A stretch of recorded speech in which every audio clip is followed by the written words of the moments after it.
나는 그럼 신방세동에 안 걸려야지, 또는 초기 단계에서 증상이 많지 않을 때 반드시 알려드린 생활습관 예방법을 실천해 보세요. 그러면 부정맥으로부터 자유로워지고 건강한 삶을 살 수 있을 겁니다.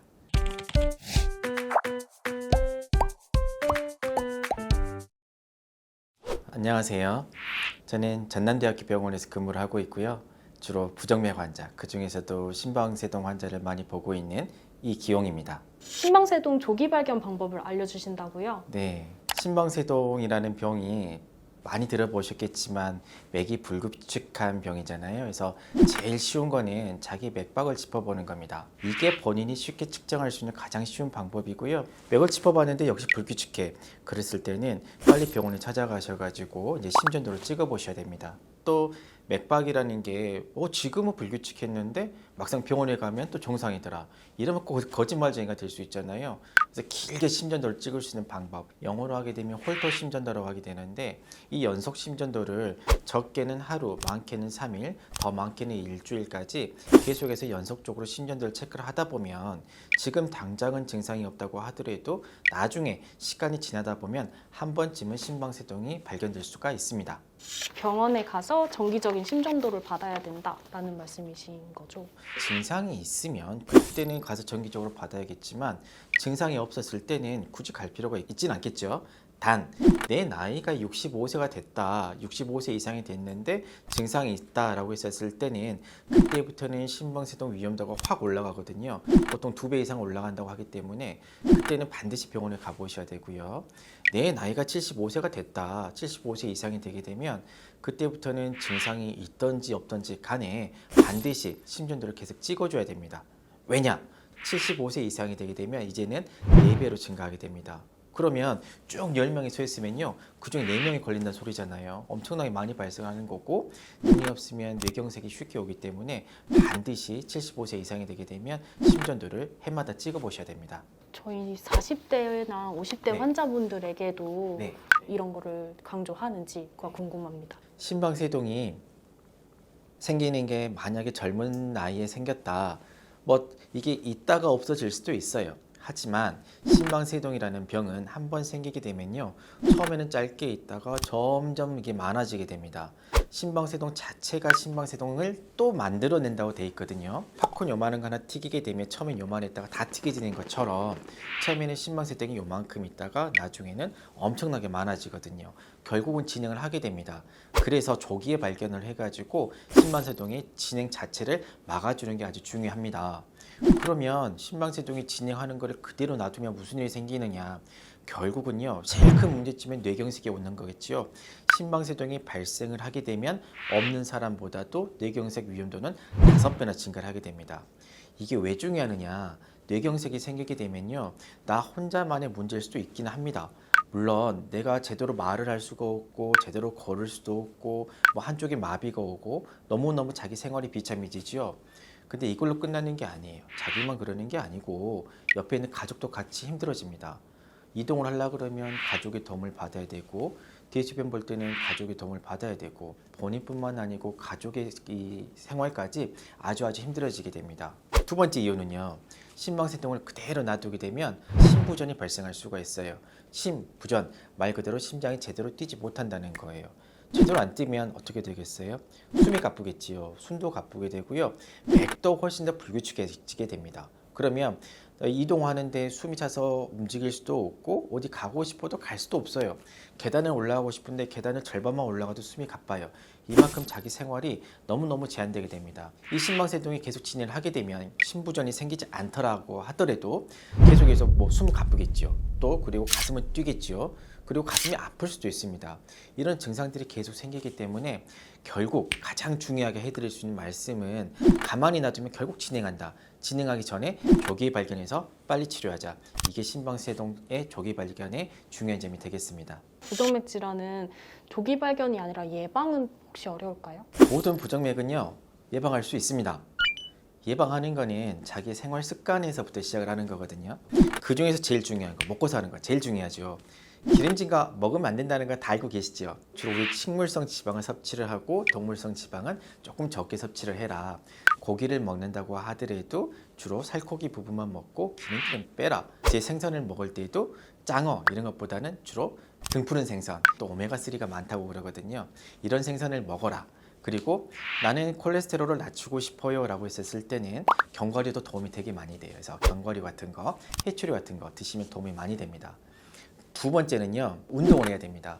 이 운동은 반드시 해야 되거든요. 자기 심장이 건강해져야 돼요. 심장이 건강해져야 모든 병으로부터 좀 자유로워집니다. 그러면 일주일에 저는 몇 번은 해야 되나요? 라고 물어보게 되면 운동은 4번에서 5번 정도는 해주고 뭐 하루 이틀 정도는 쉬어도 된다는 얘기입니다. 하지만 나 진짜 건강해질 거야 라고 해가지고 매일 하는 건 오히려 해로워요.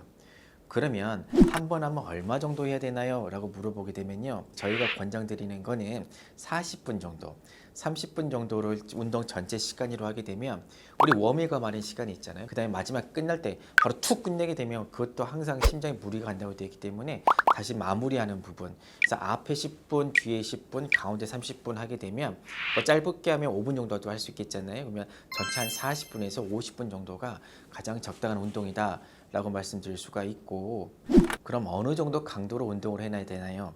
이것도 물어보시거든요. 우리 뭐 피트니스 가가지고 기계로 재면서 하실 필요 전혀 없어요. 제일 중요한 게 뭐냐면요, 운동은 숨이 깔딱깔딱 찰 때까지 하는 게 운동입니다. 그러면 이걸 넘어서서 더 힘들게 하고 있게 되면요, 헉헉댈 때 있잖아요. 우리 막 전력질주하면 헉헉대잖아요. 이거 해롭습니다. 심장에 건강하게 하는 거는요, 숨이 딱 여기까지 차가지고 이 정도 헐떡헐떡 하는 정도가 가장 좋아요. 또 하나 중요한 거는 살을 빼셔야 됩니다. 흔히 우리가 체질량 지수라 그러잖아요. 보통은 키를 제곱합니다. 해가지고 자기 몸무게를 나눠주게 되면 그 숫자가 나오게 됩니다. 그래서 25라는 숫자를 넘어가게 되면 그때부터 과체중이라고 하는데, 과체중이 되게 되면요, 부정맥 위험도는 계속 올라갑니다. 그리고 이게 막 28, 30이 되잖아요. 그러면 부정맥 위험도가 4배, 5배 이상 증가를 하게 됩니다. 그래서 제 부정맥 환자도 다 살 빼세요, 그리고 운동하세요 라고 말씀을 드리고 있고, 또 이 심방세동이 있어가지고 시술까지 하셨던 분들은 반드시 제가 5kg 이상은 감량을 하게 됩니다. 감량해보세요. 해보시면 확실히 내 가슴이 뛰는 게 적어지게 되고 높았던 혈압 떨어지게 되고요, 콜레스테롤마저도 정상이 됩니다. 당뇨 있으신 분들 당도 떨어집니다. 체중 감량 짱이에요. 운동을 추천해야 된다라고 하셨는데 맞아요. 심장 강화를 위한 운동이 혹시 따로 있나요? 실은 유산소 운동하고 무산소 운동하고 다 같이 해야 됩니다. 달리기, 러닝, 수영, 자전거 이런 게 유산소 운동에 들어가게 되고요. 이게 심장이 튼튼해지는 가장 좋은 운동이긴 합니다. 하지만 무산소 운동도 같이 해줘야 됩니다. 무산소 운동을 해주는 거는 결국은 자기의 근육량을 늘리는 거거든요. 뭐 오랫동안 끙 하고 역기를 하는 건 좋지는 않습니다. 하지만 가벼운 부하를 들면서 계속해서 반복적으로 해주다 보면 결국은 근육량이 늘어나게 되거든요. 근육량이 늘어나야 유산소 운동을 제대로 할 수가 있습니다. 그래서 유산소 운동과 무산소 운동은 항상 섞어서 같이 해주셔야 되고, 또 있어요? 또 있어요. 생활 속에서 내가 부정맥이 생기지 않게 주의할 거는요, 술입니다. 술. 한국인 술 좋아하죠. 뭐 나 소주 몇 병 마셔 하고 다들 자랑들 하지요. 하지만 내가 심장병이 있다, 내가 부정맥이 있다, 한 번, 두 번 가슴 뛰는 걸 느끼셨던 분들은요, 이제는 반드시 본인의 음주 습관을 바꾸셔야 됩니다. 저희가 추천드리는 음주 습관은요, 하루에 소주든 맥주든 상관이 없어요. 모든 잔으로 따졌을 때 술을 2잔에서 석 잔 이상 마시는 것을 권고하지를 않습니다.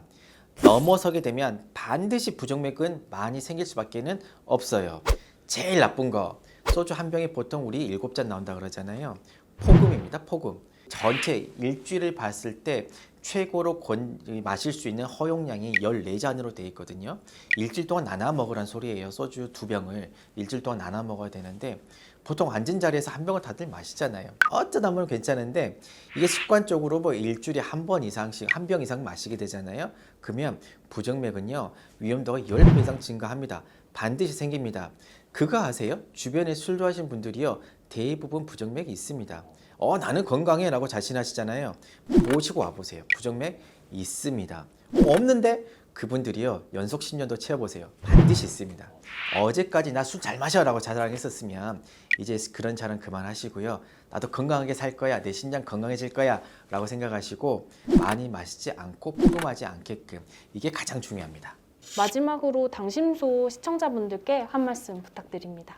지금까지 제가 심방세동이 빨리 발견하는 거, 조기 발견하는 게 왜 중요한지 말씀을 드렸습니다. 증상이 있으면 방치하지 마세요. 이건 결국은 건강을 망치는 지름길, 나뿐만 아니고 가족까지 모두 다 불행해질 수 있는 그런 길입니다. 그렇기 때문에 반드시 심방세동은 빨리 발견하시고요. 그리고 나는 그럼 심방세동에 안 걸려야지, 또는 초기 단계에서 증상이 많지 않을 때 반드시 알려드린 생활습관 예방법을 실천해 보세요. 그러면 부정맥으로부터 자유로워지고 건강한 삶을 살 수 있을 겁니다.